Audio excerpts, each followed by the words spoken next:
میرا سوال یہ کی ہے آواز کہ کیا جناتوں کے اثرات کی وجہ سے بیماریاں ہو سکتی ہے؟ ہاں ہاں ٹھیک ہے شیخ سسٹر کا اور کیا سوال یہ کسی ہے گھر میں جنات رہنے وغیرہ کے جنات اور وغیرہ کیا کے کسی اثرات گھر سے میں رہنے بیماریاں کی ہو وجہ سے بھی بیماریاں ہو سکتی ہے؟ جنات وغیرہ کے اثرات کی وجہ سے بیماریاں ہو سکتی ہے یا پھر کسی کے گھر میں کسی گھر میں رہنے کی وجہ سے خاص بیماریاں ہو سکتی ہے کیا؟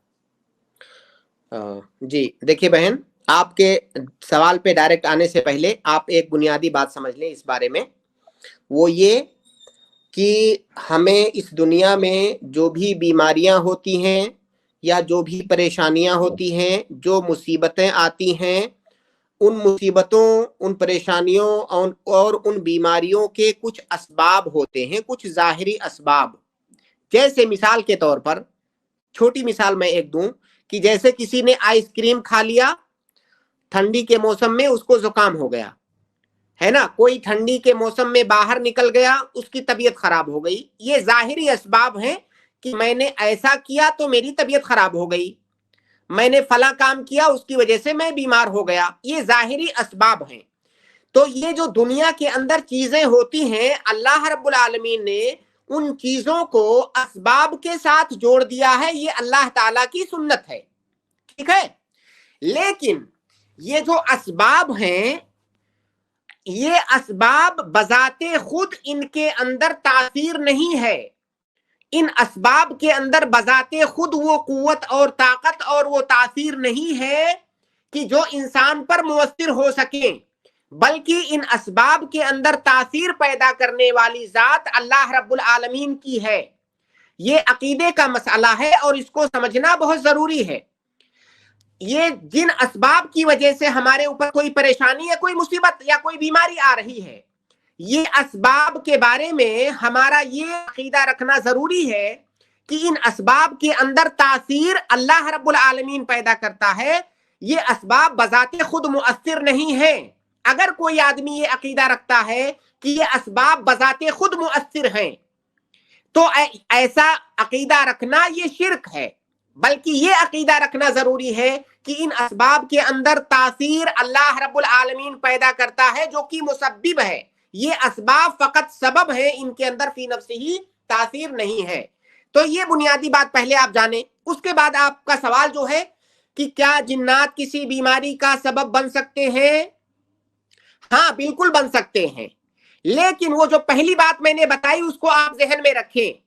جیسے کسی انسان کے اوپر کسی نے جادو کر دیا، ظاہر ہے آپ نے سنا ہوگا، آپ جانتی ہوں گی کہ جادو ٹونا یہ شیطانوں اور جناتوں کی مدد لے کر کے کیا جاتا ہے۔ کسی نے کسی پر جادو کیا، اس میں ظاہر ہے اس نے شیطانوں کی مدد لیا، اب شیطان یہاں پر سبب بنے اس جادو کا۔ ظاہر ہے کسی پر جادو ہو جانا یہ بہت بڑی بیماری ہے، جادو کی وجہ سے بڑی بڑی بیماریاں ہوتی ہیں، بڑی یہاں تک کہ کینسر تک کی بیماریاں علماء نے ذکر کیا ہے کہ ہو سکتی ہیں، جادو سے بڑی بڑی بیماریاں ہوتی ہیں۔ تو یہ جو جادو کسی انسان نے کیا کسی جن کی مدد سے، کسی شیطان کی مدد سے، تو گویا کہ جن اور شیطان سبب بنا۔ لیکن جو پہلا نقطہ میں نے ذکر کیا ہے اس کو آپ یاد کریں کہ کوئی بھی سبب بذات خود مؤثر نہیں ہوتا ہے، اس کے اندر تاثیر اللہ رب العالمین ڈالتا ہے، اللہ کے حکم کے بغیر وہ جو ہے مؤثر نہیں ہو سکتا ہے۔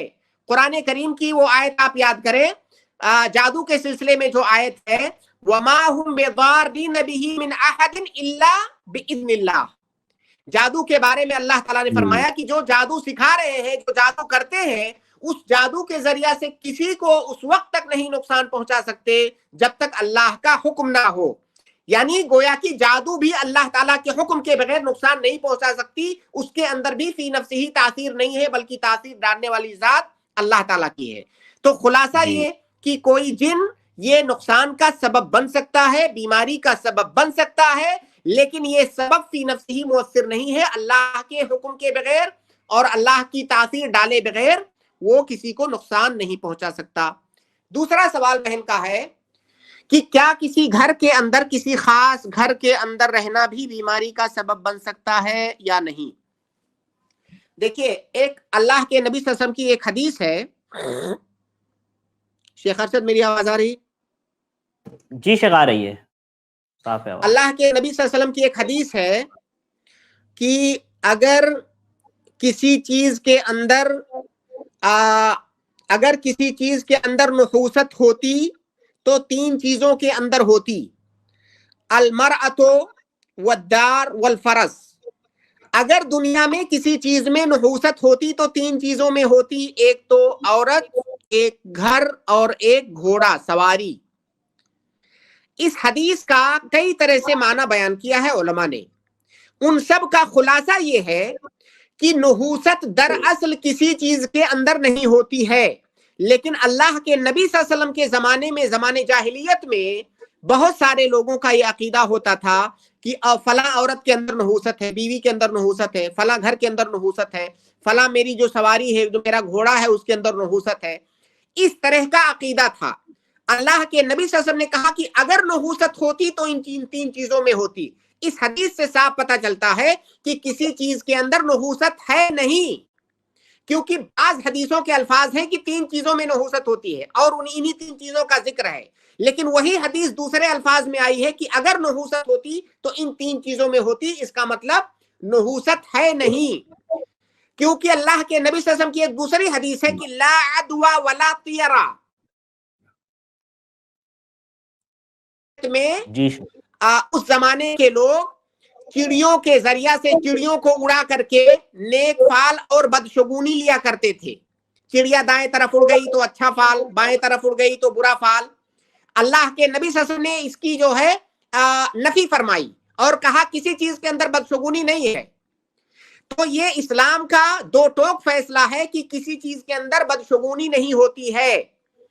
اب بہن کا سوال ہو سکتا ہے اسی قضیے سے جڑا ہوا ہو کہ کیا کسی خاص گھر میں رہنے سے آدمی بیمار پڑتا ہے؟ نہیں، بالکل نہیں۔ کسی بھی گھر کے اندر بدشگونی نہیں ہوتی ہے، کسی بھی گھر کے اندر نحوست نہیں ہوتی ہے، لیکن اگر ایسا وسوسہ کسی کے دماغ میں آ رہا ہے تو اسے اپنا عقیدہ بچانے کے لیے وہ گھر چھوڑ دینا چاہیے۔ اگر شیطان بار بار یہ وسوسہ ڈال رہا ہے کہ شاید اس گھر میں آنے کی وجہ سے میرے اوپر بیماری یا پریشانی ہے تو اس گھر کو چھوڑ دے۔ کچھ علماء نے کہا کہ گھر کی نحوست کا مطلب ہوتا ہے گھر کا تنگ ہونا، گھر تنگ ہے، ہوا نہیں آ رہی ہے اور کئی ساری پریشانیاں ہو سکتی ہیں، تو یہ مراد ہے نحوست سے۔ تو اگر کسی کے دماغ میں کسی گھر سے متعلق یہ اشکال آتا ہے کہ اس کے اندر نحوست ہے یا مجھے بیماری ہو رہی ہے تو اپنا عقیدہ بچائے، وہ گھر چھوڑ دے اور یہ عقیدہ پختہ کر لے کہ کسی بھی چیز کے اندر نحوست نہیں ہوتی ہے۔